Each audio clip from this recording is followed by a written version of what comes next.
আসসালামু আলাইকুম। আজ থেকে প্রায় 1500 বছর আগে আরবে একজন কুখ্যাত ব্যক্তি, যিনি আসলে অলমোস্ট 99টা খুন করে ফেলেছেন, 99 অলরেডি সে পূর্ণ করে ফেলেছেন।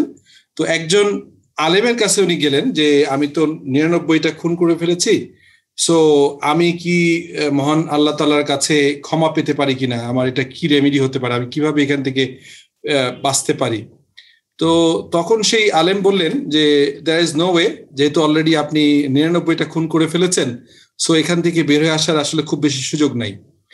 এনিওয়ে, তখন সে ওই দুর্ধর্ষ যিনি খুনি, মার্ডারার, উনি বললেন যে ঠিক আছে, মনে মনে বললেন যে 99টা খুন করে যেহেতু মাপ পাওয়া যাবে না, 99টা করা যায় 100টাও করা, তাই তো উনি তৎক্ষণাৎ ওই আলেম, ওই হুজুরকে উনি কতল করে ফেললেন, মেরে ফেললেন। তো যাই হোক, এরপরে উনি 100টা খুন করেছেন।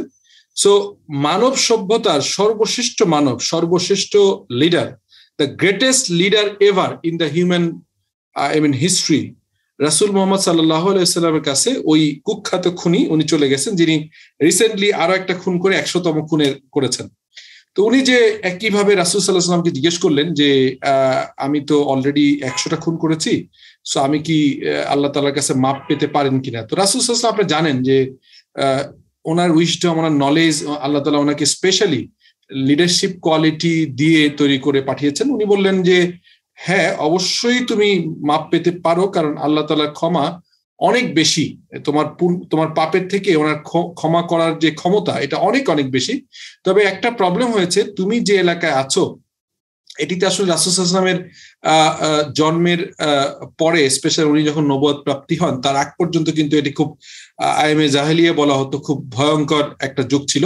তো সেই জায়গায় তখন রাসূল সাল্লাল্লাহু আলাইহি ওয়াসাল্লাম বললেন যে তুমি মাপ পেতে পারো, তোমার একটা কন্ডিশন আছে, সেটা হচ্ছে এই এলাকায়, তুমি যে এলাকাটা থাকো, মক্কার যে পার্টে তুমি থাকো, আরবের যে জায়গাটা তুমি থাকো, এটি অত্যন্ত খারাপ, এখানে লোকজন খারাপ, এবং এদের সাথে তুমি যদি চলাফেরা করো, এদের সাথে ওঠা বসা করো, তাহলে তুমি কিন্তু এখান থেকে বের হয়ে আসতে পারবে না, তোমার জন্য এটি চ্যালেঞ্জিং হয়ে যেতে পারে। সো তুমি আল্লাহ তাআলার কাছে একদম খাস দিলে মাপ চাও, ক্ষমা চাও, উইদাউট এনি কন্ডিশন তার কাছে তুমি সারেন্ডার করো, তার কাছে তুমি তোমার ক্ষমা প্রার্থনা করো, সঙ্গে সঙ্গে তুমি ডিসিশন নিয়ে ইমিডিয়েটলি এই এলাকা ছাড়ো এবং নতুন একটা ভালো এলাকায় যাও, তোমার স্থান পরিবর্তন করো, হিজরত করো। তো যাই হোক, লোকটা সেই ডিসিশন নিল এবং পরবর্তীকালে আমরা জানি যে উনি রাস্তায় যাওয়ার পথে ওনার ইন্তেকাল হন, এবং তখন ফেরেশতারা চলে আসেন যে উনি কি জাহান্নামে কি জান্নাতে যাবেন। এনিওয়ে, এটা একটি ডিফারেন্ট বল গেম, যেহেতু উনি ক্ষমা আল্লাহর কাছে চেয়েছিলেন এবং ওনার নিয়ত ঠিক করে উনি খারাপ মানুষের সঙ্গ ত্যাগ করে ভালো মানুষের উদ্দেশ্য, ভালো মানুষের সঙ্গ লাভের উদ্দেশ্যে উনি হিজরত করেছিলেন, এবং পরবর্তীকালে হাদিস পাকে আছেন যে ওনাকে আল্লাহ তাআলা ক্ষমা করেছেন। সেটি একটি ডিফারেন্ট গল্প। আমি আজকে যেটি বলবো, একজন বিখ্যাত রাইটার, যিনি আমরা দ্য পাওয়ার অফ প্রক্সিমিটি বলে একটা বই আছে, সো এই বই নিয়ে একটি কথা আমি শেয়ার করতে চাই।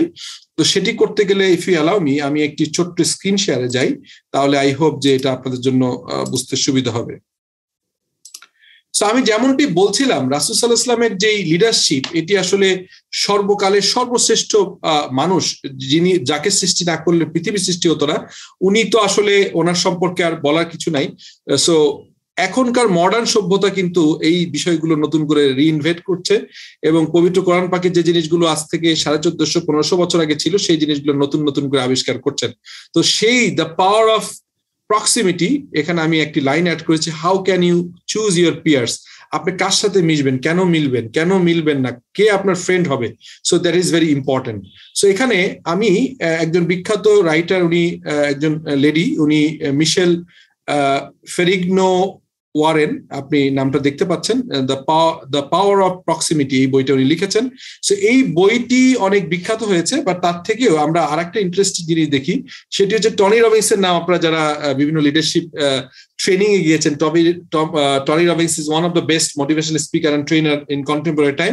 টনি রবিন্স বলেন যে সাকসেস লিভ ক্লুজ, হ্যাঁ, proximity is power, love your family, choose your peers. So ultimately আপনি যদি সাকসেস হতে চান, তাহলে you need to be very calm quiet to select your the peer group, and obviously ফ্যামিলির সাথে যদি আপনার আন্ডারস্ট্যান্ডিং ভালো না থাকে, you never can B success in your life. So it is very important. So proximity of power নিয়ে আমি আরো একটি কথা বলবো, সেটি হচ্ছে এখানে প্রক্সিমিটি অফ পাওয়ার একটা ইন্টারেস্টিং ছোট সংজ্ঞা যদি আমি এভাবে দেওয়ার চেষ্টা করি, সেটিকে এভাবে বলা যেতে পারে, সেটি হচ্ছে the simple act of whom you spend your time with is who you become. আপনি বেসিকলি যার সাথে সময় কাটাবেন বা যার সাথে মিলবেন, যে ব্যক্তির সাথে আপনি সময় কাটান, আপনি সেই ব্যক্তির মতোই হবেন।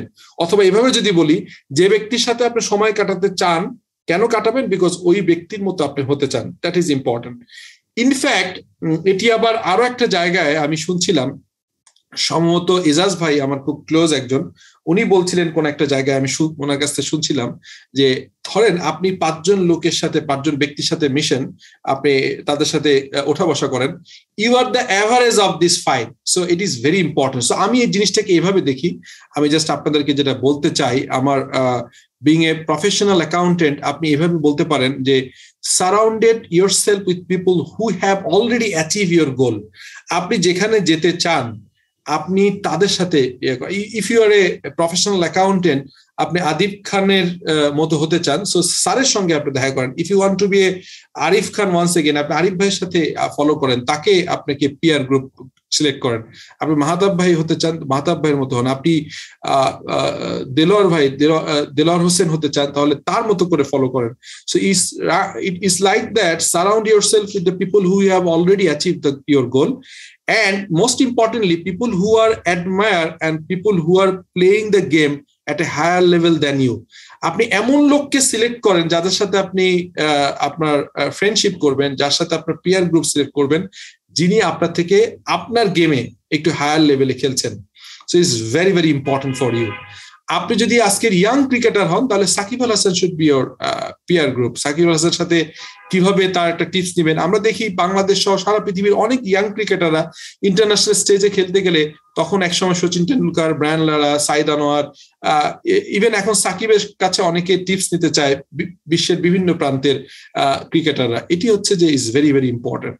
সো আমি যদি বলি যে বিং এ প্রফেশনাল অ্যাকাউন্টেন্ট, আমি আসলে প্রফেশনাল অ্যাকাউন্টেন্টদের জন্যই মোস্টলি ভিডিও বানাই। অবভিয়াসলি আমার এই গ্রুপে HR সহ অন্য কমিউনিটির প্রচুর ফলোয়ার আছে। I am very humble and very much grateful to all of you. Let's say আপনি একজন প্রফেশনাল অ্যাকাউন্টেন্ট হতে চান, আপনার বন্ধু, আপনার পরিচিত সার্কেলে অ্যাটলিস্ট এমন একটা পিপলের সারাউন্ডিং হতে হবে যার ভিতরে একজন হয়তো AIS অটোমেশন, অর্থাৎ অটোমেশন, SAP, ওরাকল, এগুলো খুব এক্সপার্ট হবেন। আরেকটা গ্রুপ থাকতে পারে যিনি আপনার থেকে ভালো IFRS জানেন, he or she must be expert on IFRS. কেউ হয়তো ইনকাম ট্যাক্সে খুব ভালো জানেন, কেউ হয়তো ভ্যাট খুব ভালো জানেন, কেউ হয়তো কোম্পানি ল নিয়ে আপনার থেকে বেটার কাজ করেন, অথবা কেউ হয়তো প্রেজেন্টেশন এবং বিজনেস কমিউনিকেশন নিয়ে ভালো কাজ করছেন। লাইক আমি দেখেন, আমি SNK Saif Noman Khan, he is my teacher also, এবং খুবই ক্লোজলি আমরা ইন্টারেক্ট করি, সবসময় যোগাযোগ হয়। সো আমি অলওয়েজ চেষ্টা করি যে আমার যেতে বেটার ওই ফিল্ডে, লেটস সে কমিউনিকেশন হিসেবে, লেটস সে এজাজ ভাই, Saif Noman Khan, they are much better because they are the professional. I am a accounting expert, I am a IFRS expert. I can claim that I am, alhamdulillah, one of the best resource in this country, but I am not expert in communication, business communication, presentation. So I need to have a peer relationship with them. যে কোনো প্রয়োজন হলে at least আমি phone দিলে সঙ্গে সঙ্গে তারা phone ধরেন বা কথা বলেন।